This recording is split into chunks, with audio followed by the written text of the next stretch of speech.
বিমানটা যে জায়গায় ঢুকছে মানে ছাত্ররা ছোট ছোট ছোট বাচ্চারা আছে না তাদের ভবনে গিয়ে অ্যাটাক করছে বিমানটা।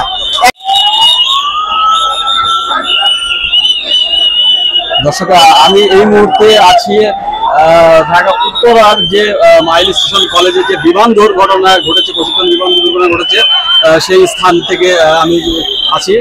আপনারা দেখতে পাচ্ছেন এই মুহূর্তে কিন্তু একটি অ্যাম্বুলেন্স কিন্তু যারা হচ্ছে এই দুর্ঘটনায় হতাহত হয়েছে তাদেরকে নিয়ে একটার পর একটা কিন্তু অ্যাম্বুলেন্স কিন্তু বের হচ্ছে। আপনারা ঠিক দেখতে পাচ্ছেন এই মুহূর্তে ইতিমধ্যে কিন্তু আরো অনেক কিন্তু অ্যাম্বুলেন্স কিন্তু আমরা বের হতে দেখতে পাচ্ছি। আমরা কিন্তু যতটুকু জানতে পারছি এটা কিন্তু ঠিক মাইলস্টোনের যে উপরে যে আমি এই মুহূর্তে একজনের সঙ্গে কথা বলতে চাচ্ছি। আমি কথা বলবো, কাইন্ডলি কিছু বলবেন এই দুর্ঘটনা সম্পর্কে?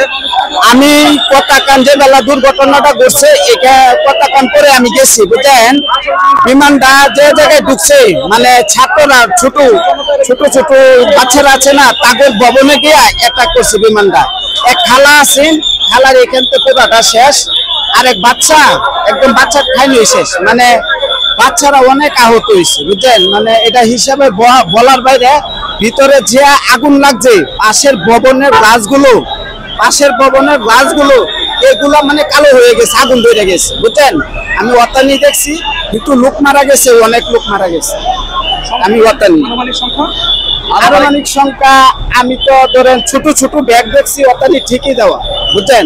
সেই হিসাবে বাচ্চারা অনেক আহত হয়েছে, বাচ্চারা একটু বিপদে। আপনি বলতে চাচ্ছেন যে ফ্লোরে বিমানটাকে ক্র্যাশ করেছে সেখানে কিন্তু কোমলমতি বাচ্চারা অবস্থান করছিল? না, যে বেলা ছুটি হয় একটা বিশেষ দুর্ঘটনাটা ঘটছে, এটা বাচ্চারার ভবন আছে। বাচ্চারার ভবন আছে, এটা বাচ্চারা অর্ধেক বাচ্চা ধরেন 50% বাচ্চা বাইরে হয়ে গেছে, কিছু বাচ্চা আছেন ভিতরে, মানে তারা বাইরেতে চাইছে। এই সময় দুর্ঘটনাটা, আপনি তো দুর্ঘটনার পরপরই এখানে আসছেন, তো তখন আপনার কত মানুষ আহত হয়েছে বলে আপনি মনে করছেন বা দেখেছেন? আমার মনে হয় ধারণা 50-60 জনের উপরে আহত হয়েছে, আর আমি নিজের চোখে দেখছি 5 জনকে মৃত নিয়ে গেছি, বুঝলেন। এই পর্যন্ত দেখছি। ধন্যবাদ।